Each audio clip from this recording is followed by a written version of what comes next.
Hello प्यारे बच्चों। और बताइए कैसे हैं आप लोग। सब लोग की पढ़ाई लिखाई सब अच्छे से चल रही है ना। चलिए देखिए, जैसा कि हम लोग अभी तक पढ़ रहे थे, कौन सा चैप्टर, पहला नंबर कौन सा पढ़ रहे हैं, वास्तविक संख्या। क्या पढ़ रहे हैं, वास्तविक संख्या। इस चैप्टर में अभी तक हमने जितनी वीडियो बनाई है, अगर आपने अच्छे से वॉच किया होगा तो किसी भी प्रश्न में आपको कोई समस्या नहीं हुई होगी। हम तो ऐसा ही सोचते हैं। बाकी अगर आपको डाउट है तो आप कमेंट बॉक्स में ज़रूर डालें कि कहाँ पे आपको समस्या आ रही है, कहाँ पे आपको प्रॉब्लम है, तो हम उसका निराकरण जरूर करेंगे। जैसा कि आज हम लोग आप देख रहे हैं कौन सा प्रश्नावली 1.2। ठीक है बेटा, एक बार फिर से कह रहे हैं, आप इसके पहले जितनी भी वीडियो आप हमने बनाई है रियल नंबर से संबंधित, आप सारी वीडियो अच्छे से वॉच कर लेंगे, उसके बाद ही आप इस प्रश्नावली में आएंगे। ठीक है, जैसा कि हम लोग देख रहे हैं 1.2। अब हमने आज जो प्रश्न लिया है आपका क्या है, हमने आपको आज लिया है परिमेय संख्या वाला। ये है कि सिद्ध कीजिए कि √5 एक अपरिमेय संख्या है। क्या करना है, सिद्ध कीजिए कि √5 एक अपरिमेय संख्या है। जैसा कि आप लोगों ने परिमेय संख्या अपरिमेय संख्या की परिभाषा पढ़ी होगी, हमने आपको पहले ही क्लास में सारी चीजें एकदम क्लियर कर दी थी। ठीक है, आज हम आपको ये बता रहे हैं कि √5 एक परिमेय संख्या है कि अपरिमेय संख्या है। बेटा देखिए, ये वाला प्रश्न आपका बोर्ड परीक्षा का बहुत ही इंपॉर्टेंट प्रश्न है। ये बोर्ड परीक्षाओं का प्रतिवर्ष आने वाले प्रश्न है।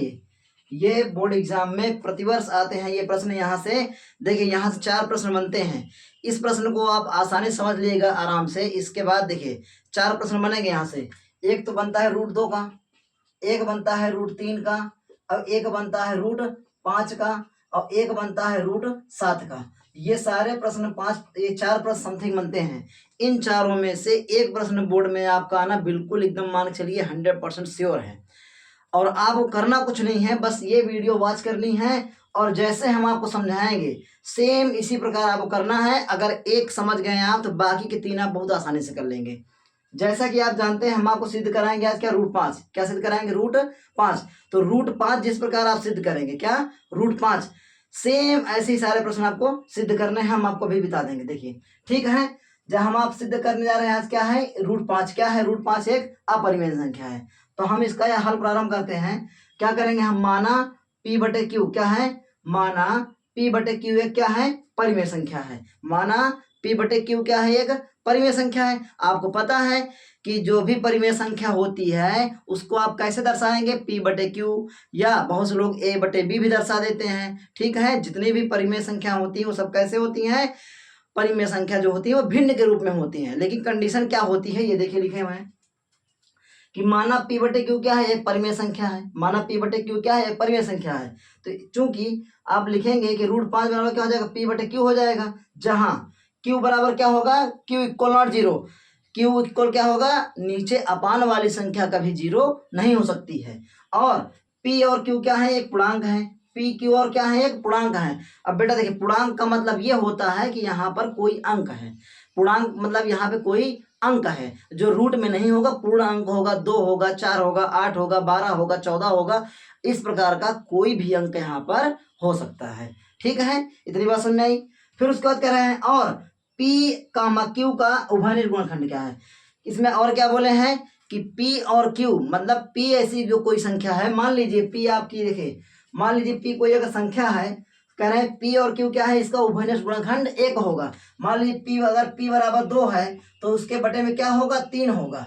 मतलब ये है कि दोनों का मासा क्या होगा, 1 होगा।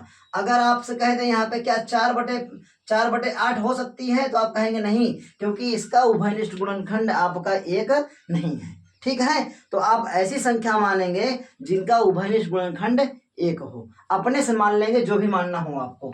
ठीक, आगे फिर कह रहे हैं, अथवा P व Q एक सहाभाज्य संख्या हो। अगर ये चीज आप न लिख पाए तो आप ये भी लिख सकते हैं कि P और Q क्या होंगी, एक सहाभाज्य संख्या होंगी। और आपको पहले ही बताए हैं कि सहाभाज्य संख्या किसे कहते हैं, जब 2 संख्याओं का मासा क्या होगा बेटा, जब 2 संख्याओं का मासा 1 होता है तो उसे ही आप क्या बोलते हैं, सहाभाज्य संख्या बोलते हैं। तो आप दोनों कंडीशन में से कोई कंडीशन लिख सकते हैं। जब 2 संख्याओं का उभयनिष्ठ गुणनखंड 1 होगा तब वहां पे उसका मासा 1 होता है।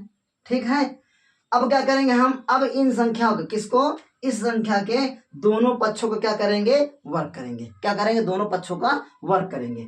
तो यहाँ पे √5 है, √5 कर दिए। यहाँ पे p/q है, p/q कर दिए। दोनों पक्षों का क्या करेंगे, वर्ग करेंगे। देखिए दोनों पक्षों क्या करेंगे, वर्ग। फिर उसके बाद क्या करेंगे, अगर देखिए जैसे √5 है तो किसी भी संख्या का, कोई भी संख्या हो, अगर कोई संख्या यदि रूट में है तो उसका जब स्क्वायर रूट करेंगे आप तो वही नंबर आपको प्राप्त होगी। जैसे हम कह दें आपसे कि √2 का स्क्वायर अगर स्क्वायर करेंगे क्या आएगा, 2 आएगा। √3 का स्क्वायर क्या आएगा, 3 आएगा। √7 का स्क्वायर क्या आएगा, 7 आएगा। तो आप किसी भी नंबर का अगर स्क्वायर करेंगे तो उसका जो संख्या आएगी वो आपको वही संख्या प्राप्त होगी, बशर्ते उसका रूट हट जाएगा। जैसे √5 है, यहाँ पे देखिए अगर √5 का स्क्वायर मतलब ये है कि √5 को आप 2 बार मल्टीप्लाई करेंगे, ये देखिए। और जब √5 को आप मल्टीप्लाई करेंगे तो ये क्या हो जाएगा, 5 हो जाएगा। अब कोई भी रूट से, मान लीजिए √2 है यहाँ पे, अगर √2 को आप गुणा करेंगे तो क्या हो जाएगा, 2 हो जाएगा। तो कोई भी अगर कोई संख्या रूट के अंदर है और उसके ऊपर वर्गमूल का चिन्ह है या स्क्वायर का चिन्ह है, अगर उसको स्क्वायर से बाहर निकालेंगे तो हमेशा वह संख्या पूरी आएगी, मतलब उसका रूट हट जाएगा। ठीक है। अब इसके आगे देखिए, अब ये क्या है, p/q है, तो p का स्क्वायर तो p ही होगा और q का स्क्वायर q होगा। क्यों, क्योंकि कोई पूर्णांक है। अब कौन सा अंक है आपको नहीं मालूम है, वो संख्या क्या है, अज्ञात है, वो कुछ भी हो सकती है। ठीक। अब आगे देखिए, अब हमने यहाँ पे क्या किया, हमने क्या किया, q² को पक्षांतर कर दिया। अगर इधर कोई संख्या बटे में उधर कहे में जाएगी, गुणे में जाएगी। पहली क्लास में आपको सारी क्लास में बताए हैं, अगर कोई संख्या बटे में है उधर कहे में जाएगी, गुणे में जाएगी। अगर इधर गुणे में है इधर कहे में आएगी, बटे में आएगी। अब आगे देखेंगे बेटा, देखिए जैसे q² था, हमने पक्षांतर किया, यहाँ पे गुणे में आ गया, तो ये क्या हो गया, 5 × q²। क्या हो गया, 5 × q²। ये तो आप इस गुणा भी बोल सकते हैं, ये गुणे का चिन्ह भी बोल सकते हैं। ठीक है। अब ये तो इंटू लगा दीजिए। ठीक। क्या हो जाएगा, 5q² बराबर p²। इसको आप मान लेंगे समीकरण 1। क्या मान लेंगे इसको, समीकरण 1। अब बेटा देखिए, अगर ये 5q² है और ये p² है और ये दोनों का क्या मान है, अब ये कोई पूर्णांक है, पूर्णांक मतलब कोई अंक है, ये 1, 4 कुछ भी मान लीजिए आप। तो जैसे मान लीजिए यहाँ पे अगर ये 5 है, क्या है ये, अगर 5 है और p² मान लीजिए, अगर कोई यहाँ पे आप नंबर ले लें अपने से, मान लीजिए p² क्या है, मान लीजिए p² आपका क्या है, p² मान लीजिए p² भी क्या है आपका 5 है, या p² मान लीजिए आपका p² मान लीजिए 25 है। क्या है, 25 है। तो कहने का मतलब ये है, अगर p² कोई संख्या है, मान लीजिए 25 है या 5 है, 5 ही मान लेते, कोई दिक्कत नहीं, आप कुछ भी मान सकते हैं। मान लीजिए यहाँ पे क्या है, ये 5 है, तो 5 का स्क्वायर क्या होगा बेटा, 5 का स्क्वायर बेटा 25 होगा। 5 का स्क्वायर क्या होता है, 25 होता है। 5 का स्क्वायर क्या होगा, 25। 5 का स्क्वायर क्या होता है, 25 होता है। अगर आप अब यहाँ पे क्या लिखा है, 5 है, तो 5 को क्या करेंगे, पक्षांतर करेंगे। और जब इसको आप पक्षांतर करेंगे, देखिए जब इसको पक्षांतर करेंगे आप, तो ये बेटा आएगा आपका q² बटे p² बटे 5 आएगा। क्या आएगा, बटे में 5 आएगा। और p² हमने क्या माना अपने स्वेच्छा से, हमने माना है 5, और 5 का स्क्वायर क्या होता है, 25। तो 5 से ये क्या हो गया, कट रहा है। क्या हो रहा है, ये कट रहा है, मतलब ये 5 से क्या हो रहा है, विभाजित हो रहा है। क्या हो रहा है, ये 5 से विभाजित हो रहा है। 5 से क्या हो रहा है, विभाजित हो रहा है। तो अब हम ये कह सकते हैं, हम ये कह सकते हैं कि p² का जो मान होगा, क्या कह सकते हैं कि p² का जो मान होगा, p² का जो मान होगा वो 5 से क्या होगा, विभाजित होता है। p² का जो मान होगा वो क्या होगा, 5 से क्या होगा, विभाजित होता है। और जब p² का मान 5 से विभाजित होगा बच्चों, तो अगर p² का मान 5 से विभाजित होगा, तो क्या अगर p² का मान न रख के आप यहाँ p का ही मान रख दें, किसका मान रखें, p का मान, तो ये क्या होगा, ये तब भी विभाजित होगा। तो कहने का मतलब सीधी सी बात ये है कि p² का यदि कोई मान है तो वो 5 से क्या होगा, विभाज्य होगा। तो अगर जब p² 5 से विभाज्य है तो p का जो मान होगा वो भी 5 से विभाज्य होगा। तो वही चीज यहाँ पे आपको हिंदी में लिखनी है। आप अपनी भाषा में, सरल भाषा में कुछ भी लिख सकते हैं। कुछ भी का मतलब ये कि इसे लिख देंगे आप कि 5 से p² विभाज्य होगा, या 5 से p² विभाजित होता है, या 5 से p² या p² 5 से क्या होगा, विभाजित होगा। ऐसे कुछ भी लिख देंगे आप, बस लैंग्वेज सही लिखेंगे बस। हमने क्या लिखा है कि पी स्क्वायर 5 से, जो मतलब पी स्क्वायर मतलब पी का जो मान होगा पी स्क्वायर का, वो 5 से क्या होगा, विभाजित होता है। क्या होता है, 5 से विभाजित होता है। तो अगर पी स्क्वायर का मान 5 से विभाजित होता है बेटा, तो पी भी तो 5 से विभाजित होगा। तो पी भी तो 5 से विभाजित होगा, वही तो दिखाएं आपको कि अगर जब ये विभाजित होगा, सॉरी ये पी का मान 25, तो पी का मान 5 हमने माना था, तो 5 भी तो 5 भी 5 से विभाजित होगा, होगा ना, हाँ होगा। ठीक है बेटा, तो पी भी 5 से क्या होगा, विभाजित होगा। इतनी चीज समझ में आ गया, आ गई होगी इतनी चीज आई थिंक। अब देखिए आगे, इतना हो गया आपका, इसको हमने क्या माना, इक्वेशन फर्स्ट माना। अब एक बात आप सुन लीजिए, फिर आगे बढ़ेंगे हम लोग। जैसे हमने यहाँ पे क्या माना, अब हमने क्या माना, P बराबर हमने 5R मान लिया। क्या मान लिया हमने, 5R। आप अल्फाबेट का कोई भी अक्षर मान सकते हैं जो आपका दिल करे। आप C भी मान सकते हैं, M भी मान सकते हैं, जो बशर्ते कंडीशन ये है कि P और Q को छोड़ के, P और Q को छोड़ के आप अंग्रेजी अल्फाबेट का कोई भी लेटर यहाँ पे मान सकते हैं। अब थोड़ा सा ध्यान देना है आपको, सारे प्रश्न एक ही प्रश्न में हम आपके चारों प्रश्न करा देंगे, √2, √3, √7, √5, चारों खत्म। क्या बोले हम यहाँ पे, P बराबर 5R। अब आप सिद्ध क्या कर रहे थे, √5 सिद्ध कर रहे थे, ध्यान समझिएगा, √5 सिद्ध कर रहे थे, तो P का मान हमने क्या माना, 5R माना। तो इसी प्रकार आप अगर √2 का सिद्ध कर रहे होते तो 2R मान लेते, √7 का सिद्ध कर रहे होते तो 7 मान लेते, √3 का सिद्ध कर रहे होते तो यहाँ पे 7 मान लेते। जिसका आप सिद्ध कर रहे होंगे वही आपको यहाँ पे मानना है। अगर 7 का सिद्ध करते तो 7R मान लेते, आपका मन R नहीं मानने का था, आप M मान लीजिए, आप C मान लीजिए, जो आपका मन करे वो मानिए आप 5R रखने पर। अब क्या है, समीकरण एक में, समीकरण एक ये था बेटा, समीकरण एक में P का मान रखने पर, समीकरण एक में जहां पर P है वहां पे हमने क्या रखा, P का मान रखा। अब P का मान हमने क्या माना है, 5R। ये देखिए 5R, ये 5 का क्यू स्क्वायर है, ये 5R का स्क्वायर है। अच्छा 5R का स्क्वायर आप करेंगे तो क्या हो जाएगा, 5×5 25 हो जाएगा। क्या हो जाएगा बेटा, 5×5 25 हो जाएगा। तो ये कट गया। अब जब ये कट गया, देखिए अब जब दोनों वैल्यू बराबर हैं तो आप इस वाले को इधर और इस वाले को इधर भी लिख सकते हैं, इससे कोई दिक्कत नहीं है। अगर दो वैल्यू बराबर हैं तो आप पहले वाले को बाद में, बाद वाले को पहले में लिख सकते हैं, बस दोनों के मान में कोई परिवर्तन ना करिए आप। हमने कोई देखिए यहाँ पे क्या 5R² है, ये 5R² लिखा है, फिर बराबर क्या लिखे हैं, Q² लिखे हैं। ठीक है बेटा, इतना समझ आया होगा। आगे देखिए, अब देखिए यदि Q क्या है, अब पहले ही बोले हैं आपसे कि P और Q क्या है, एक पूर्णांक है। P और Q क्या है, एक पूर्णांक है। अगर आप यदि Q का मान किसका मान, यदि Q का मान आप मान लीजिए क्या है, 25 है, क्या है 25 है, या मान लीजिए Q का मान क्या है, 10 है, क्या है Q का मान 10 है। तो अगर 10 से भाग करेंगे, 5 से भाग करेंगे 10 में तो कट जाएगा 10 का स्क्वायर क्या होगा, 100। अगर मान लीजिए बेटा, फिर से समझिए, अगर Q का मान आपने क्या माना 10, तो यहाँ पे क्या है, Q² है सर, तो Q² मान लिए तो ये हो गया स्क्वायर, और इसका स्क्वायर क्या होगा, 100 होगा। अब 5 यहाँ पे कहे में है, गुणे में है, जब पक्षांतर करेंगे तो कहे में आएगा, बटे में आएगा। किस चीज में आएगा बेटा, बटे में आएगा। तो ये हो गया आपका बटे में। अब विभाजित करेंगे तो कट ही जाएगा, कटेगा कि नहीं कटेगा, अब कितनी बार में कटेगा वो बात की बात है। इसी प्रकार यदि Q का मान आपने क्या माना, 10 माना था, तो 10 भी तो 5 से कटेगा, देखिए ये भी कट रहा है। तो ये हम ये कह सकते हैं कि दोनों ही क्या है, दोनों ही संख्याएं 5 से विभाज्य हैं। दोनों ही संख्याएं 5 से क्या है, विभाज्य हैं। मतलब ये कि Q का जो मान है, Q का स्क्वायर जो है वो भी 5 से विभाज्य होगा, और जो Q का मान मानेंगे आप, कुछ भी मान लीजिए, जो आपको मन करे मान लीजिए, आप ज्यादा कोशिश यही करेंगे कि जो 5 से विभाज्य उसको मान लीजिए, थोड़ा आसानी होगी करने में आपको। तो 5 से क्या हो जाएगा, अगर मान 10 माना आपने तो 5 से 10 भी विभाज्य है, यही हमने लिखा है यहाँ पे। अगर Q² का मान Q का मान 10 माने हैं तो Q का स्क्वायर क्या होगा, 100 होगा। 100 5 से विभाज्य है, तो आप यहाँ पे लिखेंगे कि 5 से Q² विभाजित है। क्या लिखेंगे, 5 से Q² विभाजित है। उसी प्रकार तो आप लिखेंगे 5 से Q भी विभाजित होगा, तो 5 से Q विभाजित होगा।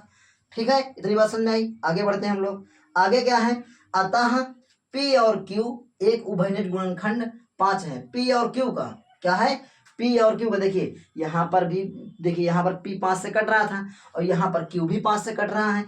पी भी 5 से कट रहा था, क्यू भी 5 से कट रहा है। पी भी 5 से कट रहा, क्यू भी 5 से कट रहा। इसका मतलब ये हुआ कि दोनों का उभयनिष्ठ गुणनखंड 5 है। उभयनिष्ठ गुणनखंड का मतलब ये है, तो मान लीजिए ये कोई 10 है और ये मान लीजिए 20 है, दोनों 5 से कट रही हैं। इसका मतलब ये क्या हुआ, उभयनिष्ठ हो गया। ये क्या हो गया, उभयनिष्ठ हो गया। तो यहाँ पर वही चीज है, दोनों क्या है, 5 के, दोनों का उभयनिष्ठ गुणनखंड क्या है, 5 है। तो यहाँ पे आपने लिखा कि ये P और Q का एक उभयनिष्ठ गुणनखंड क्या है, 5 है। अब आप पहले ही बोले थे कि दोनों का उभयनिष्ठ गुणनखंड क्या होना चाहिए, 1 होना चाहिए, जबकि उभयनिष्ठ गुणनखंड यहाँ पे क्या आ गया, 5 आ गया। मतलब ये क्या कर रहा है, विरोध उत्पन्न कर रहा है। मतलब हमने जो कंडीशन रखी थी, जो हमने बात मानी थी, ये उस कंडीशन का विरोध कर रहा है। और जब ये उस कंडीशन, उस शर्त का विरोध कर रहा है, इसका मतलब ये क्या होगा, विरोधाभास होगा। क्या होगा, विरोधाभास होगा। तो वही हम यहाँ पे लिखे हैं कि हमारी कल्पना गलत है। ये सॉरी, यहाँ पे क्या, जो कि क्या है, विरोधाभास है। मतलब हमारी कल्पना क्या कर रहा है, विरोध कर रहा है। जब हमारी कल्पना का विरोध कर रहा है तो हमारी कल्पना क्या होगी, गलत होगी। ये लिखे, हमारी कल्पना क्या है, गलत है। अतः √5 एक अपरिमेय संख्या है। अतः √5 एक अपरिमेय संख्या है। पूरा अच्छे से ध्यान से नोट कर लीजिए बेटा। अब इस तरह आपको 2 को करना है तो यहाँ पे 2 हो जाएगा, √2 को करना होगा। अब आपको कोई भी करना हो आप सेम ऐसे ही करेंगे, पूरी हिंदी आप ऐसे ही लिखेंगे, जैसे का जैसे है वैसे ही। अगर देखिए √2 आता है, इसमें √3 आता है, √5 तो कर ही लिए हैं, √7। तो अगर आपसे 2 का कहा जाए तो यहाँ पे 2 रखिए, यहाँ पे भी 2 आएगा, हर जगह 2 2 2 हो जाएगा। 3 का करना होगा, हर जगह 3 3 3 हो जाएगा। बाकी पी क्यू सब कुछ सेम रहेगा। ये हिंदी सेम, ये हिंदी सेम। यहाँ पर 5 के बजाय 2, यहाँ पर 5 के बजाय 2। अगर 3 करेंगे तो यहाँ पे 3, यहाँ पे 3, यहाँ पे 3, यहाँ पे 3, हर जगह क्या हो जाएगा, 3 3 हो जाएगा। 7 का करेंगे, हर जगह 7 7 हो जाएगा। 5 का तो आप देख ही लिए हैं। सेम ऐसे ही करना है आपको। और बहुत ही मोस्ट इंपॉर्टेंट प्रश्न है बेटा। अगर यदि आपको नहीं समझ में आएगा तो आप कमेंट बॉक्स में जरूर डाल देंगे, हम और भी करवा देंगे इसमें का। अभी फिलहाल ये कर लीजिए, बिल्कुल सेम ऐसे ही करना है आपको चारों।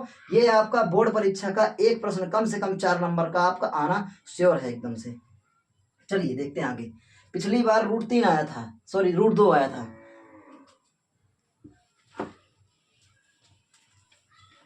अब हम लोग देखेंगे प्रश्न नंबर 2। क्या देखेंगे हम लोग, अब प्रश्न नंबर 2 देखेंगे हम लोग।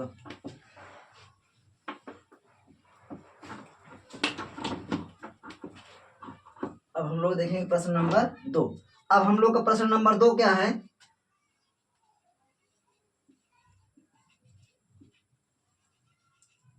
प्रश्न नंबर 2 क्या है, हम क्या देखेंगे हम लोग, प्रश्न नंबर 2। अब प्रश्न नंबर 2 क्या है आपका, देखिए कह रहा सिद्ध कीजिए कि 3 + 2 √5 एक अपरिमेय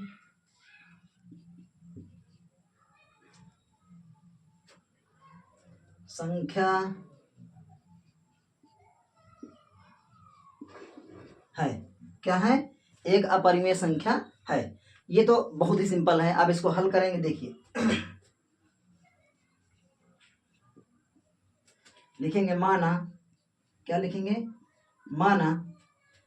देखिए यहाँ पे, अब देखिए आप कोई परिमेय संख्या, हम अभी बोले हैं आपसे, आप a/b भी मान सकते हैं, आप p/q भी मान सकते हैं, आप r/s भी मान सकते हैं, आप सिर्फ r भी मान सकते हैं, क्योंकि r का मतलब रेशनल नंबर होता है। तो r का बटा a का बेशक कर सकते हैं, कोई समस्या नहीं होने वाली है। तो हम लोग यहाँ पे मानेंगे p/q मानेंगे। माना p/q एक परिमेय संख्या है। माना p/q क्या है, एक परिमेय संख्या है। इसलिए तो लिखेंगे आप यहाँ पे, अब नीचे लिखेंगे चूंकि 3 + 2 √5 बराबर P/Q। इसलिए 3 + 2√5 बटे क्या हो जाए, बराबर क्या हो जाएगा, 5/Q हो जाएगा। 5 बटा क्या हो जाएगा, P/Q।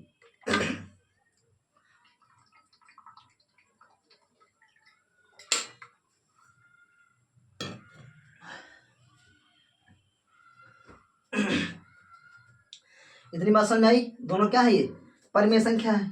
अब आगे देखिए, अब आगे आप कर सकते हैं कि 2√5 बराबर P/Q।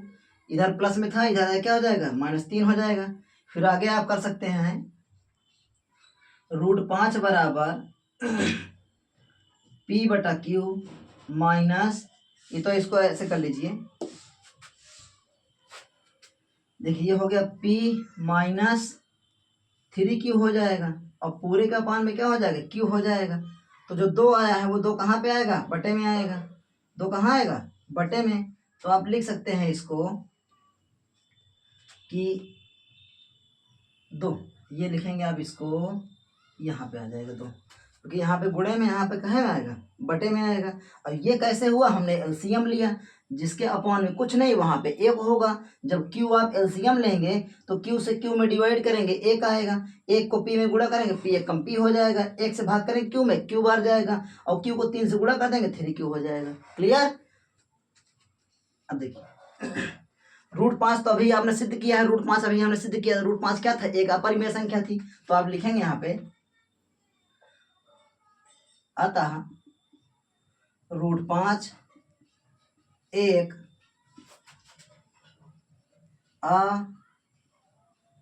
अपरिमेय संख्या है। और लिखेंगे, और P-3Q/2Q। यहाँ पे जब लिखना आप एक परिमेय संख्या है, तो यहाँ पे थोड़ा सा लिख देना है, ये P और Q क्या है, पूर्णांक है। चलिए लिख देते हैं, समझ लीजिएगा, जैसे पहले लिखे थे, P और Q क्या है, पूर्णांक है। तो अब यहाँ पे लिखेंगे आप P-3Q/2Q क्या है, ये एक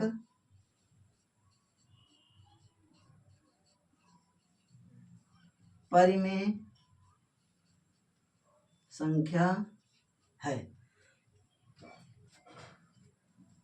यहाँ पे लिख दीजिए, नहीं बहुत से बच्चे कहेंगे सर ने लिखा नहीं। जहाँ Q = 0 और P/Q एक क्या है, पूर्णांक है। क्या है, एक पूर्णांक है। ठीक है बेटा, इतना आप लिख लीजिएगा। ये यहाँ पे लिखना है इसको। ये हो गया, क्या है, अतः √5 एक अपरिमेय संख्या है, और P-3Q/2Q एक क्या है, परिमेय संख्या है। लिखेंगे आप, इसलिए यहाँ पे लिखेंगे आप जानते हैं, जबकि परिमेय संख्या और अपरिमेय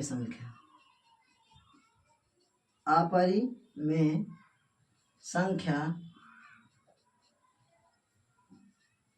कभी बराबर नहीं होती हैं, बराबर नहीं होती हैं।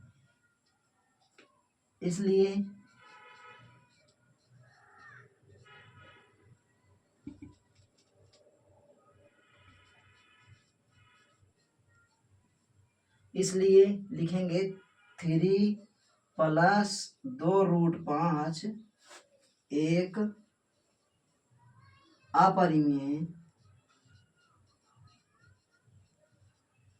अपरिमेय संख्या है।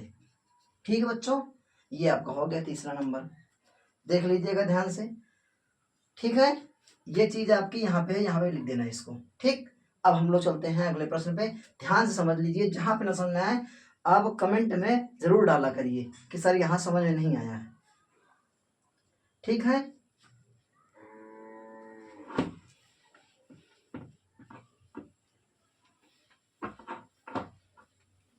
अब अगला प्रश्न क्या है कि सिद्ध कीजिए कि, 3 प्रश्न है इसमें, कि कह रहा है सिद्ध कीजिए कि सिद्ध कीजिए कि, क्या है प्रश्न आपका, आपको सिद्ध करना है, सिद्ध कीजिए कि, सिद्ध कीजिए कि निम्नलिखित, सिद्ध कीजिए कि निम्नलिखित संख्याएं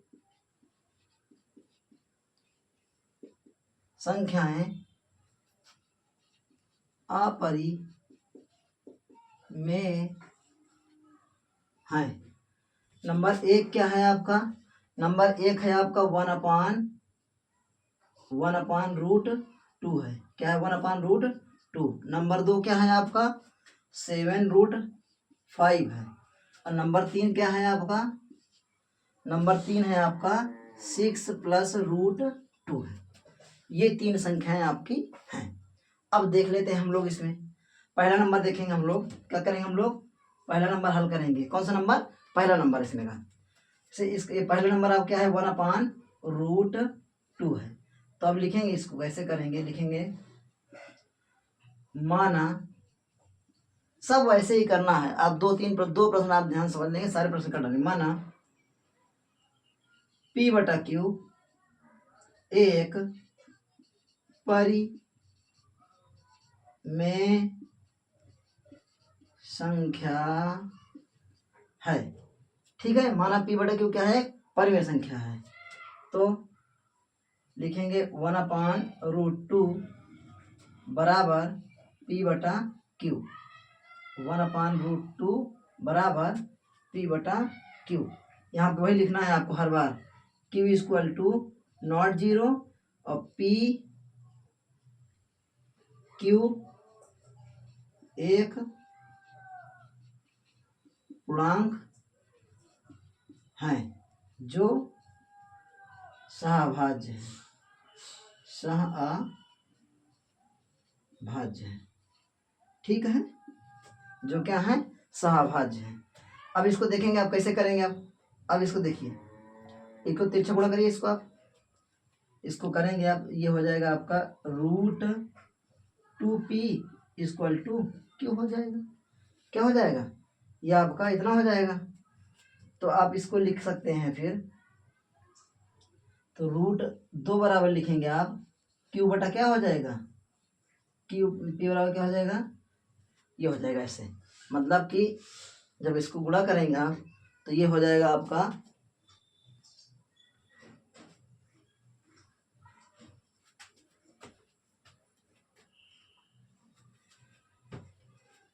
जब तिरछा गुणा करेंगे तो Q कम Q, और यहाँ पे ये हो जाएगा 2p हो जाएगा। तो ये हो गया 2p और Q कम Q हो गया। अब यहाँ पे दोनों ये क्या है, गुणे में है, तो p को पक्षांतर कर देंगे। क्यों p को पक्षांतर करेंगे, क्योंकि p एक पूर्णांक है, और पूर्णांक का मतलब वो क्या है, परिमेय संख्या है, और √2 क्या है, एक अपरिमेय संख्या है। तो इसीलिए आप p को क्या करेंगे, पक्षांतर कर देंगे। तो ये क्या हो जाएगा, Q/P हो जाएगा। अब ये कोई परिमेय संख्या है और ये क्या है, एक अपरिमेय संख्या है। आपको फिर यहीं पे वही चीज लिखनी है आपको।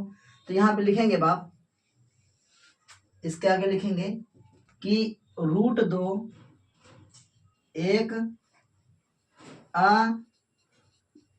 अपरिमेय संख्या है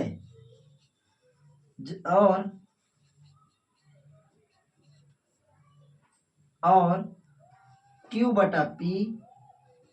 Q/P एक परिमेय संख्या है। अतः परिमेय संख्या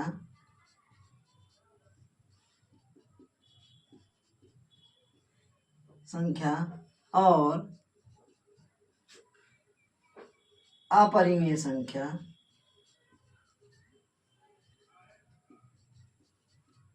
अपरिमेय संख्या कभी भी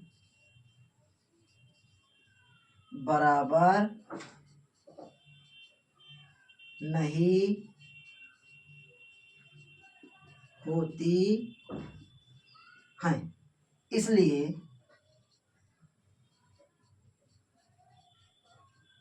इसलिए 1/√2 एक अपरिमेय संख्या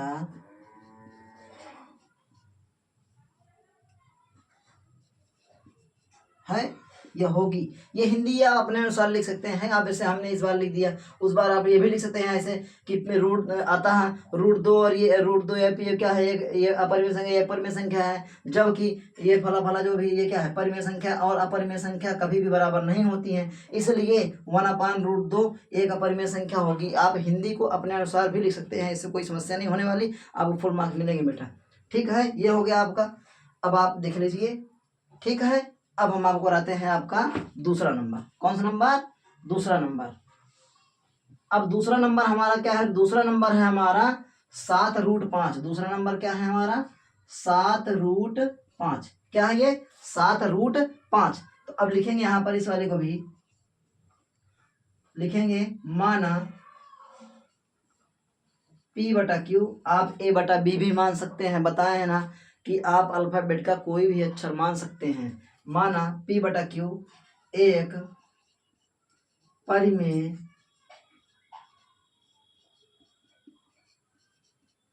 संख्या है, तब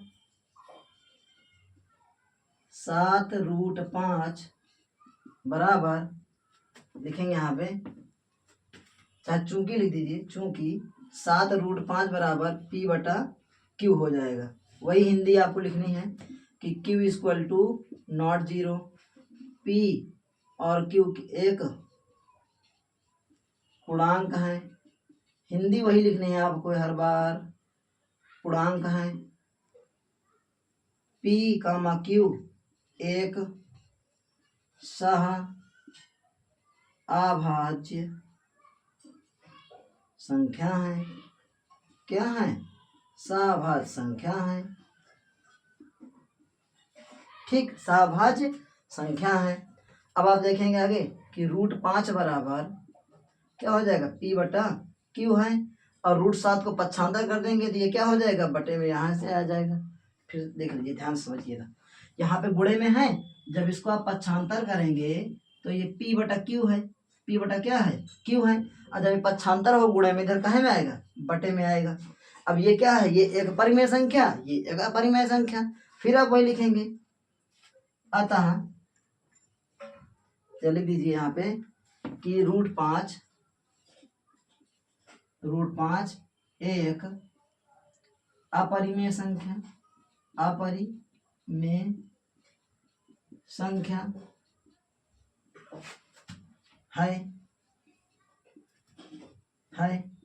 जबकि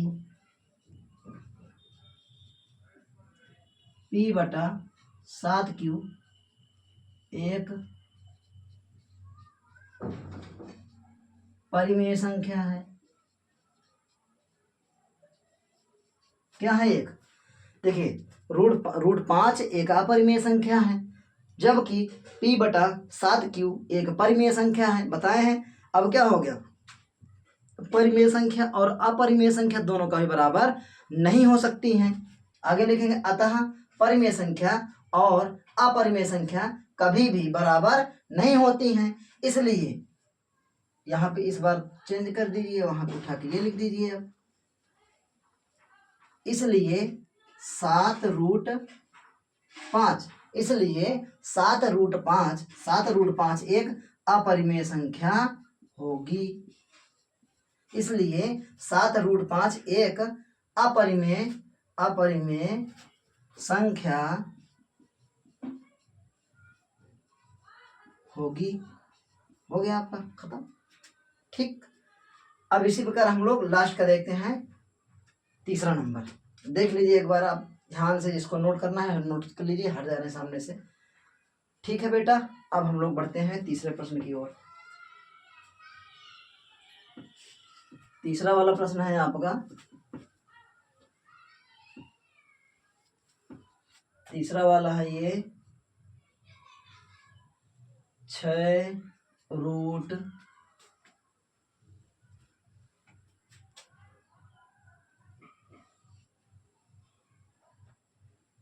तो क्या है 6√2। आप चाहते तो कर लेते, जैसे इसी प्रकार हमने आपको दूसरा नंबर कराया था, फिर भी देख लेते हैं हम लोग। लिखेंगे आप यहाँ पे माना, हल कर लेंगे, लिख देंगे यहाँ पे माना, क्या लिखेंगे, माना P/Q एक परिमेय संख्या, क्या लिखेंगे, माना P/Q एक परिमेय संख्या है, तो लिखेंगे आप 6 + √2 बराबर P/Q लिख देंगे। यहाँ पे फिर वही चीज लिखना है आपको, वही Q = नॉट 0 और P, Q ये दोनों क्या है, एक पूर्णांक है। क्या है, एक पूर्णांक है, एक पूर्णांक है। और ये क्या है, P और Q क्या है, एक सहअभाज्य संख्या है। क्या है, सहअभाज्य संख्या है।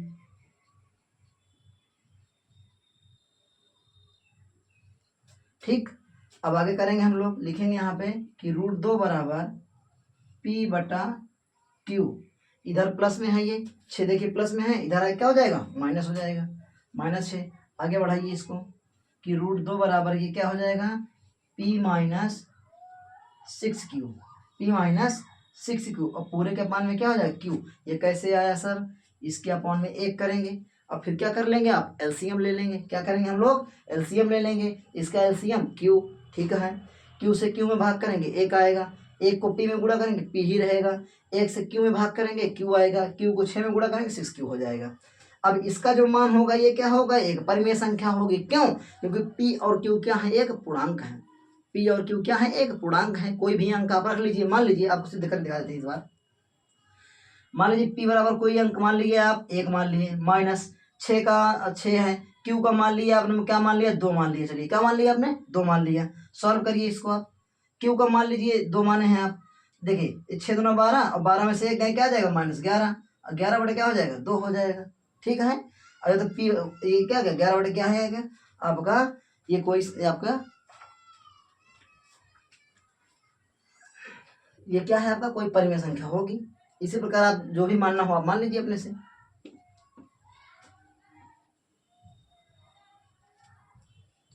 ये हो गया। अब थोड़ा सा हिंदी आपको लिखना है यहाँ पे, फिर वही हिंदी लिखनी है आपको, यही वाली हिंदी लिखेंगे आप कि √2 एक अपरिमेय